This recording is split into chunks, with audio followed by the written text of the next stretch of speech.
Hey there, thank you for joining me for this extremely special episode with Carol Burnett. Now, per Carol's request, it is an audio-only podcast. However, I've decided to add some pictures and stuff to keep you visually interested.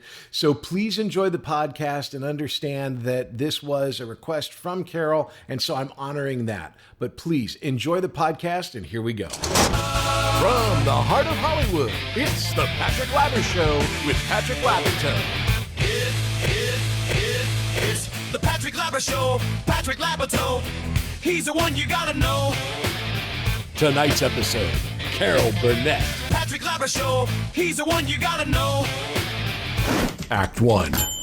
Ladies and gentlemen, the legendary, one and only Carol Burnett. Carol, thank you for being a part of the show. Oh, thank you, Patrick, for asking me. How are you, sweetheart? I'm doing great, and I am thrilled that you are here. How have you been? I've just finished watching Palm Royale, and I want to talk to you about that. Oh, my goodness. Well, right now we're into the second season. I was going to ask. That's so exciting because obviously they leave on a big cliffhanger, and let's just talk about that right now. I want to go back to it, but since we're talking about that now, as a big fan of not only yours, but of comedy, you do something on that show, which is, I think it's amazing. You steal a show with all of these amazing actresses while you're in a coma. How did you do that when you're preparing as an actor, because your character's in a coma for like the first 4 or 5 episodes, yet you're still hysterical. And then when you do kind of, spoilery kind of information here, when you do kind of regain consciousness, you are freaking hysterical. How was that experience for you? Well, you know what? It really wasn't difficult. I was just having a good time, lying there. I tell everybody that, you get up at 5 o'clock out of bed, then you go to the set, and then you get made up, and then you get into your nightgown, and then you go right back to bed. So that's what I did for the first few episodes. But also, when Norma, my character, is in a coma, I also imagined that she could hear, so that my reactions to what was going on around me gave me a way to just kind of look, make facial expressions. So I was really just reacting to the scene. And then when the character starts to come out of it, when you've been in a coma, I looked it up. Sometimes people, they try to talk, but what comes out is gibberish, So I asked our director, I said, they can't write gibberish in a script. What are you going to, except to say you're going to do gibberish. So right. I said, he said, well, try to say what you're trying to get across, not just make syllables, but know what you really want to say, but that you can't really do the words. So that gave me my intent, so that when Kristen Wiig said, "What do you think I should do about my husband?" my thought was, "Well, you should leave him," but I couldn't really say that. But my gibberish came out, and so the thought of that was behind it. So I just had fun. They let me. I mean, you had to improvise it because you can't write those syllables. No, but what was so amazing about it, you're fascinating me, because that's, to me, one of the things. I have an acting school, and this part of this acting school, and I tell the kids, when you're acting, there's a thought in the back of your head that comes out the front of your face, and that's literally what you just explained. Where if you're listening, then you have reactions, micro reactions on your face, which played wonderfully. But the whole gibberish thing led to, like, my favorite moment of the entire show was when that first conversation between you and her, and you're frustrated, and then you curse in gibberish, which I can't explain it other than that. But it to me, it's a masterclass in comedy, and obviously, oh, thank you. You've got the bones. You've got obviously you're Carol Burnett. You know what you're doing. And it's so funny when you see someone like yourself who knows what they're doing. And Kristen Wiig knows what she's doing. She's amazing. She's so talented. Oh, she And is so wonderful. And I'll tell you, when they first called me, Patrick, to would you like to be a part of the be in Palm Royale? The first thing I said, well, who else is in it? That's the first question I asked. And they said Kristen Wiig, Allison Janney, Laura Dern, Leslie Bibb, Ricky Martin. I said, don't go any further. I don't even care what you want me to do. I want to get into the sandbox with those people and play. And so I said, yeah, I'm in. And then they sent me the script, and that was the cherry on top of the sundae. And so that was really fun. And now the second season, you kind of get to know who Norma is, and there's a mystery about it, which I can't reveal. But we of course, but they find lay out, that out very nicely in this first right, season. The cliffhanger is that she really is not Norma. She is somebody named Agnes. And so that's what we find out in the second season, how Agnes became Norma. Now, So are you going to be, interesting. obviously you're going to be you get to have a lot more vocalization in the second season, I Oh would gosh, yeah, I've got tons of dialogue. Yeah. hope. It's not as easy as just going in and lying down in bed. Well, let me ask you, you Yeah. mentioned that you were impressed with the list of actresses, which of course, and yeah, of course you would be. How were you aware of Kristen? Do you sit around and watch Saturday Night Live and No, I really don't. But what I did was I had heard about her from friends saying, "Oh my God, this girl is just fantastic." So I YouTubed Kristen, Oh, so there right. were all these sketches that she was in on Saturday Night Live, and I thought, "Oh my goodness, this girl is just amazing." And also the last episode of the first season, when she has her nervous breakdown. Mm-hmm. Remember at Oh my gosh, it's an the ball? amazing monologue that just is a tour de force. Unbelievable. I said, talk about a master class in acting. Had this been a movie, she would have been up for an Academy Award. Agreed. Yeah, it was She it was was were so you did you get to watch on incredible. set? Did you get to participate? Oh, I was there. I was in the wings because then I had to come out for the final shot. When Ricky got shot, and Right. and it all ends on that. But I watched her, and she had to do it like 2 or 3 times, Oh and my each gosh. time she nailed it. She was just incredible, and plus, as talented as she is so sweet. She's just an absolute. Well, they all are, and Laura Dern, bless her heart. I've known her and her mother since Laura was a kid. And so, and I haven't really had a big scene with her, but I have one coming up in the second season, and there's a big secret there, which I can't reveal. And it's really a lot of fun, and I have Can I more scenes with Laura and more scenes with Allison than I had in the first season. Allison Janney is also another killer on this Oh, murderer's row of comics that just you guys it's oh, such an she enjoyable is. show. Yeah, and Allison and I, we've become very close. And do you know what Wordle is? Oh yeah, I love it. Yeah. Well, Allison and I Wordle every morning. That's awesome. Wordle, I guess, is a verb now. To Wordle. Yeah, exactly. So for me, I know that, at my age, I still, when I hit a set, when I walk onto a set, I still have the tingles of like how exciting it is. Do you have something Oh, yes. similar like that? Because it's a Well, not magical only thing, that, right? I'm not only tingly, I'm a little nervous, even Right. after all these years. you just want to nail it. You don't want to keep anybody waiting. You want to know all your lines, and you want to give them what they want, but also be comfortable with what you're doing. And as we were talking before, one of the important things, and I remember hearing this years and years ago, that was a quote from Spencer Tracy, that wonderful actor. Oh, wow.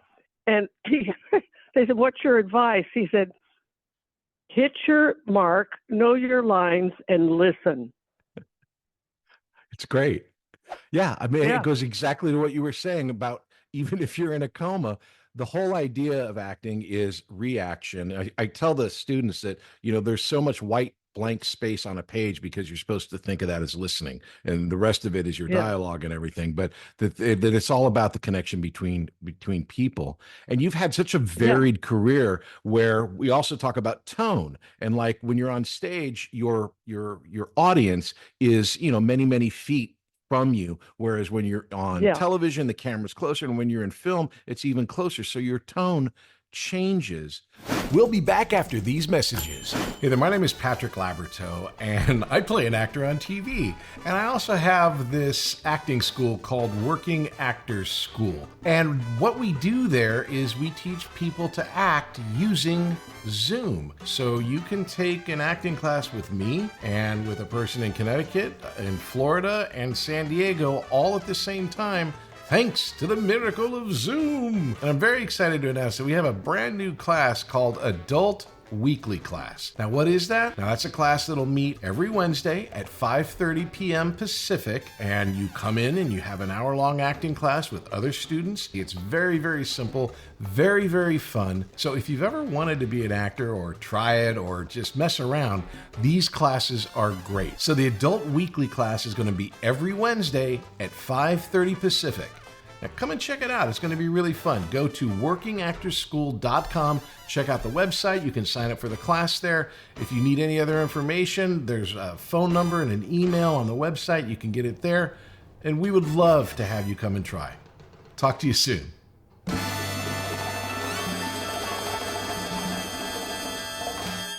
Act 2.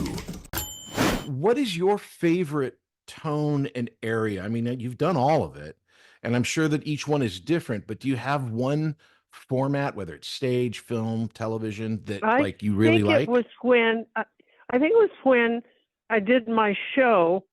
It was television, but also it was theatrical.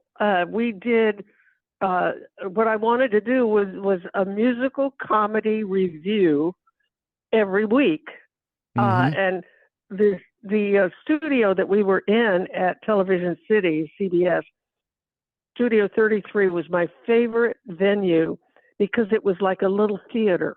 The audience was below the stage, as opposed to some of those studios when you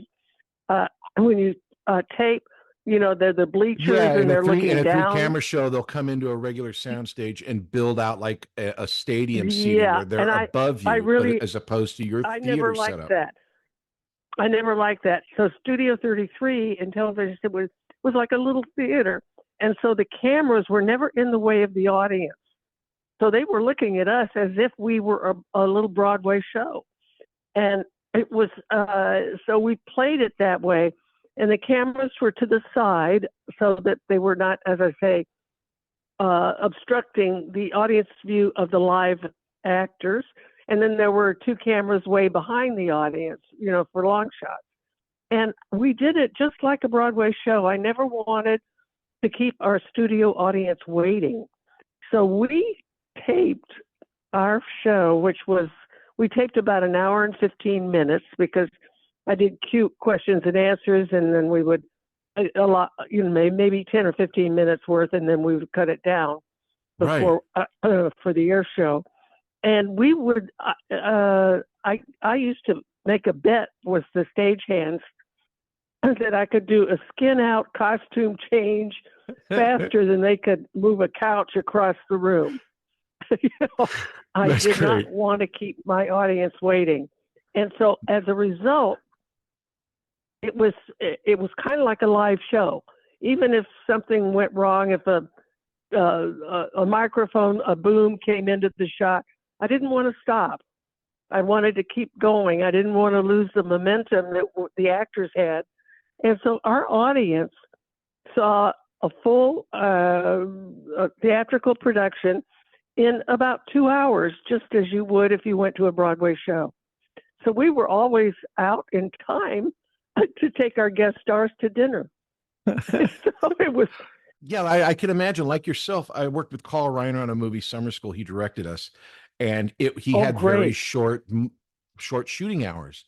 And one of us Yeah. asked him, why are these hours so wonderful? And he goes, because we're just doing a movie or a TV show. It's just a movie. And it's like Right. he saw the bigger idea. Same with Michael Landon for Little House. It was he got home for dinner. And it seems like you guys, the pros, understand about the life balance of when you're doing a show versus having a life. And at that time, I guess you were Exactly. having a I life. remember, Patrick, I did a guest shot. I won't say what it was on because I don't want to knock the show, but it was a sitcom, and I was a guest. And at one point, we had pre-taped an 11-minute segment. So out of a half-hour taping, we only had about another 11 minutes to tape because the audience could then see the rerun of the previous thing we did. 5 hours. Oof. 5 hours to tape 11 minutes. Because the writers, I don't know, they just kept rewriting. And the audience was sitting there, Right. Yeah, and then the poor comic, when we weren't shooting, would get out and try to keep the audience warmed up. And they even, get this, serve pizza to the audience to keep them there and keep them happy. Them. Instead of giving them a show, they gave them a pizza. It's hysterical. Yeah, and I just thought, this is insane, and the star, I won't say who it was, but she was so sweet. She never complained. And I thought, oh, my God, I would just say, excuse me, we're going to do this and we're going to be out of here in an hour at most. Yeah, it sounds to me like what was wonderful. I mean, my experience with your show as a viewer was you felt that energy. You felt the energy between all of the players that you guys were together. First of all, you guys were a team. We'll be back after these messages. Hey there, my name is Patrick Labyorteaux, and I play an actor on TV. And I also have this acting school called Working Actors School. And what we do there is we teach people to act using Zoom. So you can take an acting class with me and with a person in Connecticut, in Florida, and San Diego all at the same time, thanks to the miracle of Zoom. But we also teach kids. We have a great class called the Youth Weekly class that's every Tuesday at 5:30 p.m. Pacific time. And it's for kids. It's for like 10 to 17. And we have a great group of kids right now, and it is ongoing. So if you know someone that wants to get into acting and has never done any acting but would love to try, why don't you have them try starting off with Youth Weekly? Just go to workingactorsschool.com and check us out. It's Youth Weekly every Tuesday at 5:30 p.m. Pacific time. Act 3. What was your favorite and least favorite part of having your own show? Oh, gosh. I don't think I had a least favorite part. My favorite part was when we were actually doing it in front of, we did 2 shows on a Friday, the dress rehearsal, but we would tape it. And then that would be like around 5:00 in the afternoon. Then the audience would go home and we'd make notes and maybe a few changes or cuts, and then have the air show audience a new one come in around 7:30, 8:00. And we'd be out of there, as I say, in 2 hours. And so what we would do a lot of times, especially when Tim Conway was on, he would do the show the way we'd rehearsed it in the first show. And then he would go to our director and say, did you get all the shots and so forth? yeah, then he would ad lib and do stuff on the second show that he came up with, which is why sometimes you saw us trying to keep it together and not laugh. Right. And so I know that there are times when we've been accused of always breaking up, but that was not the case. We did 270 some odd shows in 11 years.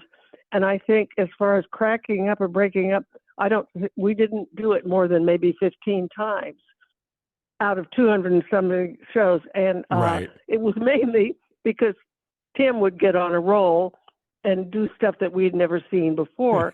But we would, and I would say, okay, let's show that because it was gold, and so that's what, and people remember that and they think it was delicious. But again, it was not as often as people think, accused us of doing. Well, you've had so many wonderful experiences, and as a kid actor, just because I was in the business in the '70s, as a kid actor, I had a chance to work with some really crazy, talented megastars like yourself, Lucille Ball, Mel Brooks, Jonathan Winters, Carl Reiner, Howard Morris. I worked with Tim, I worked with Lyle, and all of these people have this great sense of humor, as well as you do. How important do you think that is in real life to have that, to have a humorous aspect to your disposition? Well, it certainly helps. Sometimes I hear about people who, especially sometimes comedians, like so many of them have had tragic backgrounds or what, and they're tortured or whatever. Right. And I know some are, and I feel sorry for them because they're not really having as much fun as they could have, but maybe they'd be that way if they were plumbers or shoe salesmen. I don't know. You seem to have had a lot of magic in your life with yes. You tell the stories of the money that sent you to college appearing out of nowhere, the wonderful benefactor who sent you to New York. Where do you think this magic, or do you believe in a higher power, a guardian angel? Do you believe in anything bigger? There's something bigger than all of us. I remember, Patrick, when I got the chance to go to New York, my college friends, I was a sophomore at UCLA, gave me a going away party. Mm-hmm. And they said, okay, what are you going to do when you get to New York? And this youthful, naive person, I said, I'm going to be in New York and I'm going to do a Broadway show, and it's going to be directed by George Abbott. George Abbott was Mr. Broadway. He was the musical comedy director that did Pajama Game and Damn Yankees and on and on and on. And he was it. And that's what happened. There was things that happened to me that were just out of the blue. So I had to think, I've got an angel on my shoulder or what, but thank you, whatever it is. Things happened to me that I never expected. Well, I'm going to push back just a little bit. Yeah. Not to say that this magic doesn't happen. However, with the rehearsal club review that you put together, with Once Upon a Mattress, finding another theater once they closed, and you pulling the trigger on your own show at CBS, you took action. It wasn't like you were just waiting around for stuff to happen. So how is that a part of your life, as far as when you, as an actor, how important do you think drive is, and how that's a part of your life? Totally. And it's not to drive at somebody else's expense at all. I just, what a lot was what my grandmother and I would go to the movies in the 40s, and they were kind of my savior, because I didn't have a rough home life. We were poor and all, but it was not ideal. So my escape was the movies. And so when I got to the rehearsal club and all, and some agent said, let me know when you're in something. And I said, but how can I get in something if I don't have an agent? and you can't get an agent unless you're in something. And he Hollywood said, paradox. go put on your own show. Yeah. So I went back to the rehearsal club and I said, we're going to put on a show and have all these agents come and see us, because they always say, let us know when you're in something. And that came from my background of watching Mickey Rooney and Judy Garland in the movies that they did in the 40s, where they were these two kids who wanted to make it on Broadway, and they would put on a show. So that's where I got the idea. And so many times I would think about the movies. They were always, especially when I was growing up, they weren't cynical. The good guys made it, the bad guys didn't. It was always hopeful. The musicals were my favorite. So I kind of lived a little fantasy life. And when I went to New York, I never was afraid that I wouldn't be able to put food on the table and clothes on my back. That's a wonderful naive point of and view, hopeful, though. and yeah, pardon me. But naive and hopeful, yeah, I hear that, and that's very humble. But also, when you say it too, not to anyone else's detriment, but you, I believe, have this incredible drive for doing things, not to take over the world or do anything like that, but to be creative. I mean, from your experience on the Gary Moore show to your own show to pushing forward with the other theaters and everything, you made these things happen.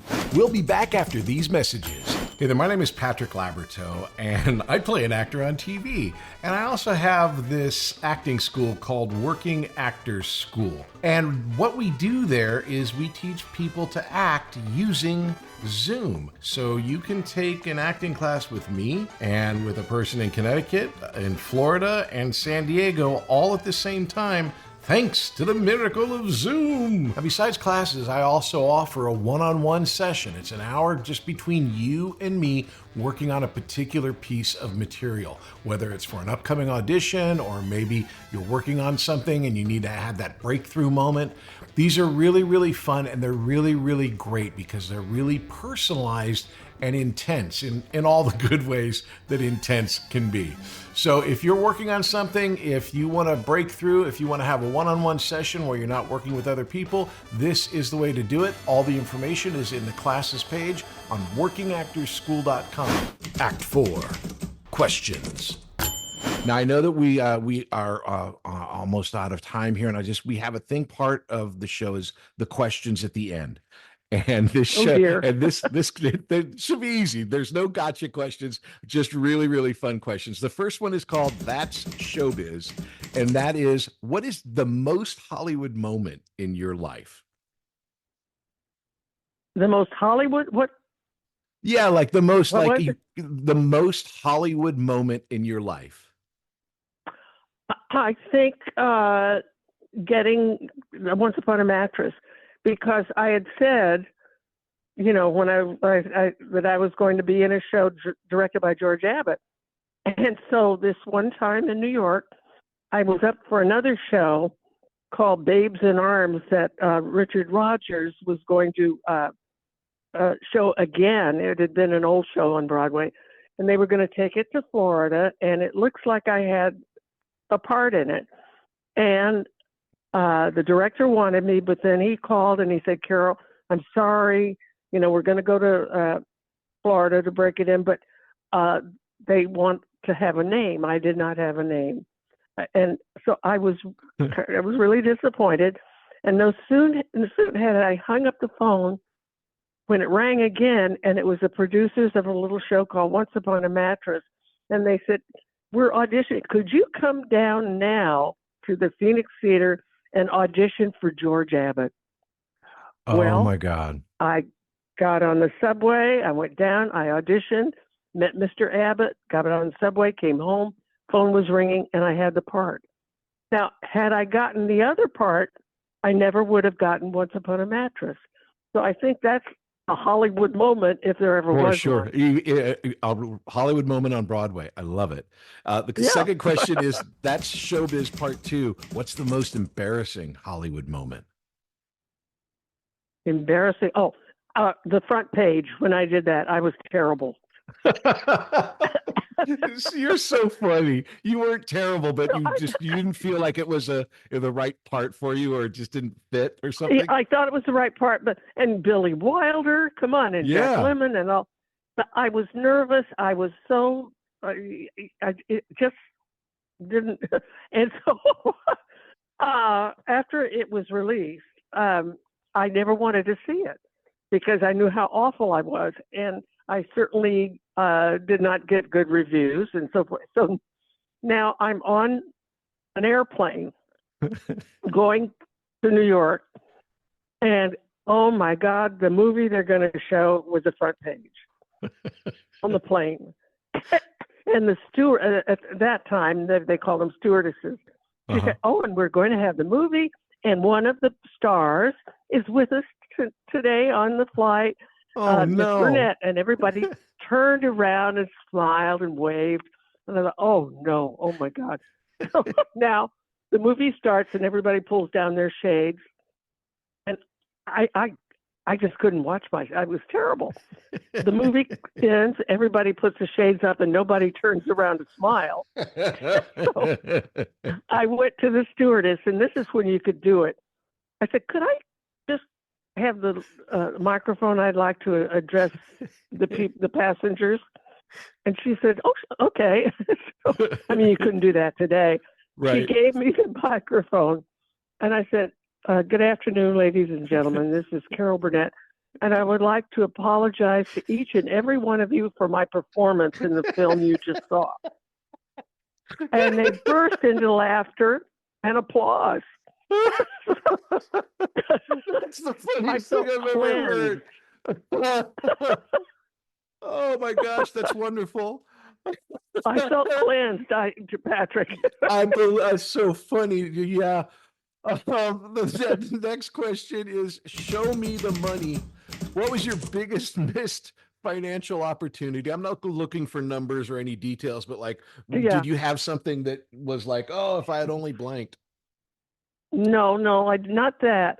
But an interesting thing is when I got Mattress, my agent at the time, because my salary for Once Upon a Mattress was $80 a week. Okay. And we were only going to run 6 weeks because it was a theater where they would have just 6 weeks running. And then I forget the name of it. Anyway, and I said, but then he said, "But I can get you a job in Las Vegas for 6 weeks for $1,000 a week." Now, whoa, add that up, $1,000 a week as opposed to $80 a week. yeah. And I turned it down. I said, "No, I want to be directed by George Abbott in Once Upon a Mattress." And had I taken the other one, Mattress would have never happened for me. So that was wow. That's a great answer. It's the biggest missed financial, but probably the best choice of all. The project absolutely, that opened you because up. then what happened? We continued to run in Mattress for a year. And then that led you to the Gary Moore Show, right? That's right. Yeah. Amazing. Okay, the next one is Showdown, the best and the worst. The best thing you've ever done, the worst thing you've ever done. I think you've already explained the worst. What's the best thing you've ever done? Oh, Your opinion. think overall, my show. Yeah, of course. That's a great choice. Yeah. So. What was do you have a favorite moment or episode of that show? No, it's like I have so many. It's very difficult. I mean, one that everybody talks about is coming down the stairs is Scarlett O'Hara in the Gone with the Wind takeoff. Yeah, with the drapes and the drapery pole. Yeah. Yeah, and that was Bob Mackey's genius, our costume designer.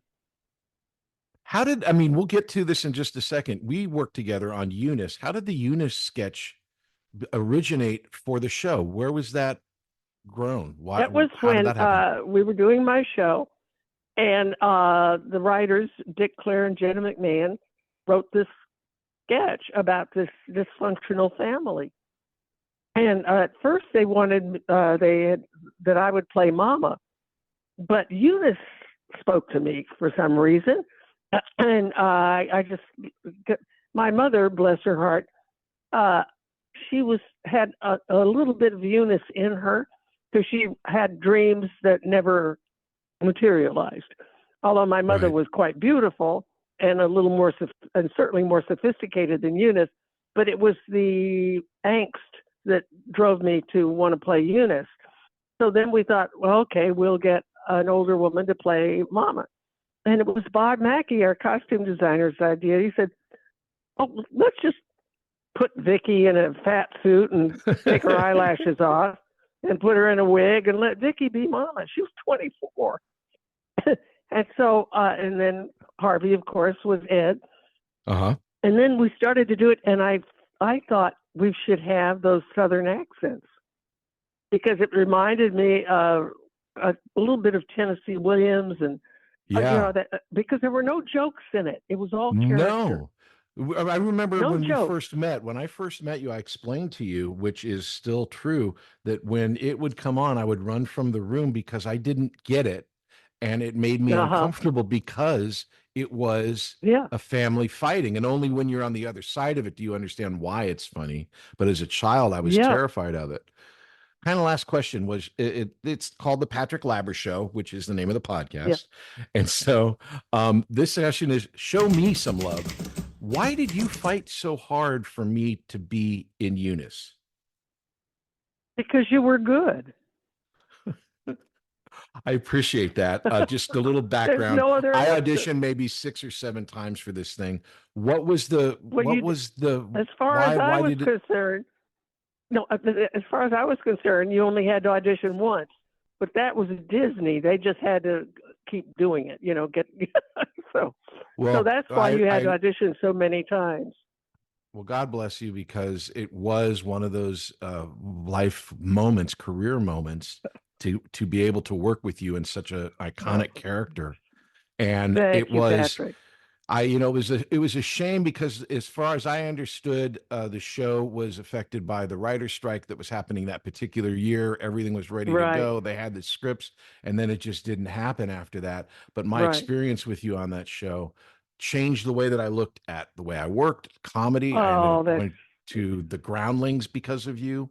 And I just I ended up doing a TV show called Jag, which was like this military show. Don Belisario, the guy that you worked with on Magnum, he produced that show. How did you end up on Magnum? Was it just because you lived there? And I knew Tom. Okay. And I knew Larry Minetti, and they said, "Would you like to get in the sandbox and play?" I said, "Yeah." So that's what happened. Yeah. Epilogue. So, is there anything that you want to do that you haven't done in life? Besides being on this show, is there anything that you haven't done that you still are like, what I'd really like to do is blank? Not really. But I never know. When Palm Royale just came along out of the blue. But I think, I kind of want to be behind the scenes a little bit. And we just sold a series to Apple TV Plus based on the Rehearsal Club. Fantastic. That is such a great show waiting to happen. I'm so happy for you. Congratulations. Yeah, so that's good. Oh, and there's one other thing I have to plug. I'm just thrilled. Do you ever watch TCM, Turner Classic Movies?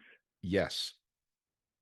I love it because I'm probably one of the few viewers who have seen all these movies first run. But so I ran into at a function a couple of months ago to one of the hosts of TCM, Dave Karger, and my husband said, "We've got an idea."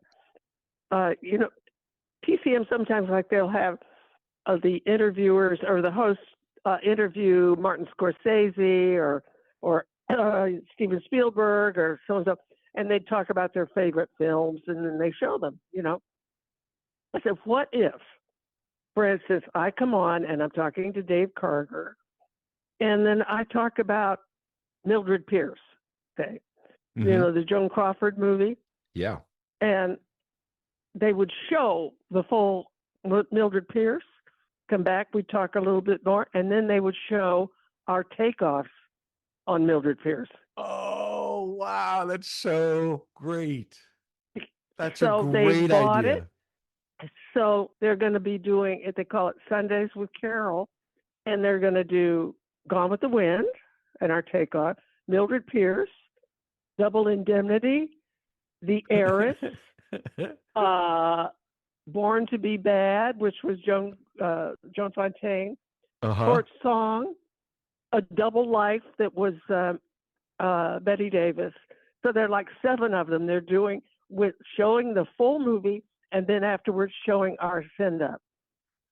What a fantastic show. I can't wait to watch. I honestly love all of those movies. And of course, Full movies. Yeah. your show was the one show that I grew up watching. And again, loving because it was totally accessible, very, very funny.